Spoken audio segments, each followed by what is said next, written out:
शुरुआत करेंगे भोपाल से मिल रही खबर, जहां बीजेपी ने 4 जिलाध्यक्षों को हटाया।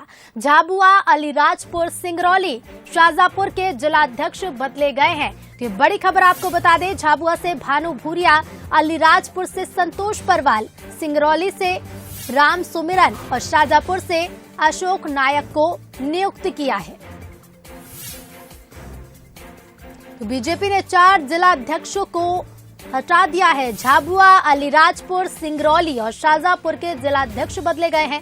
ये बड़ी खबर आपको बता दें, झाबुआ से भानु भूरिया, अलीराजपुर से संतोष परवाल, सिंगरौली से राम सुमिरन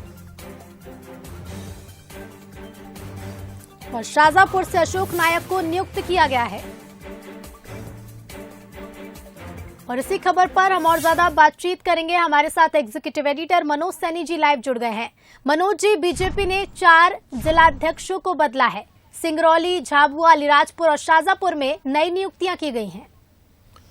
बिल्कुल रितु, देखिए आपने जिन नामों का जिक्र किया वो तो बदले गए हैं, लेकिन यदि हम इन चारों जिलों के जिलाध्यक्ष जो बदले गए हैं उसमें सिंगरौली की यदि हम बात करते तो यहाँ से भारतीय जनता पार्टी को हार मिली थी नगरीय निकाय के चुनाव में और वहां महापौर आपकी बन गई थी। लेकिन शाहजहांपुर से कई दिनों से शिकायतें थी, सत्ता और संगठन के बीच में समन्वय की कमी थी, तो इसको लेकर हटाया गया है। इसी तरह अलीराजपुर की हम बात करते हैं, संतोष परवाल मक्कू को बनाया गया है, तो इनको लेकर भी वहां से लंबे समय से शिकायतें दर्ज कराई जा रही थी और ऐसा कहा जा रहा था कि कभी भी बदले जा सकते हैं।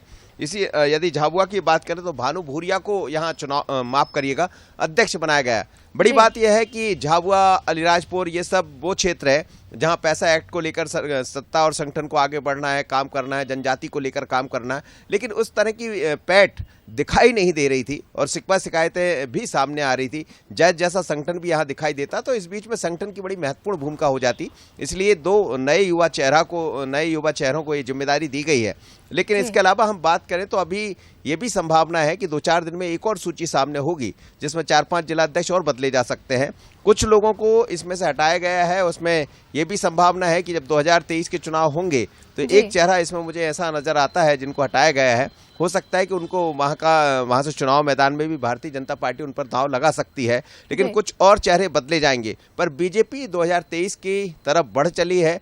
जहां संगठन में कमी है, जहां शिकायतें हैं, वहां प्रदेश अध्यक्ष डी शर्मा ने साफ कर दिया कि काम करना पड़ेगा, आपको बूथ पर मजबूती दिखाना पड़ेगा और कार्यकर्ताओं के बीच में सामंजस्य लेकर ये ना हो कि आप जिलाध्यक्ष बन गए, मुखिया बन गए और अपने कार्यकर्ताओं को भूल जाएं। तो कार्यकर्ता को साथ लेकर चलने वाले को ही महत्ता दी जाएगी और ये उसके उदाहरण हैं जो 4 चेहरे नजर आ रहे हैं। तो हमें लगता है कि तमाम तरह की शिकायतों के बाद नई कैसी तैयार किया जाए भारतीय जनता पार्टी इन जिलों में, इसलिए इनको हटाया और बदला गया है। कुछ और भी चेहरे बदले जा सकते हैं। जी बिल्कुल मनोज जी, कह सकते हैं कि अलग अलग कारणों से अभी इन 4 जिलाध्यक्षों को हटाया गया है, बदले गए हैं और आगे भी संभावना यही है कि एक और लिस्ट, कुछ और नाम सामने आ सकते हैं। बहुत बहुत शुक्रिया आपका हमसे जुड़ने के लिए।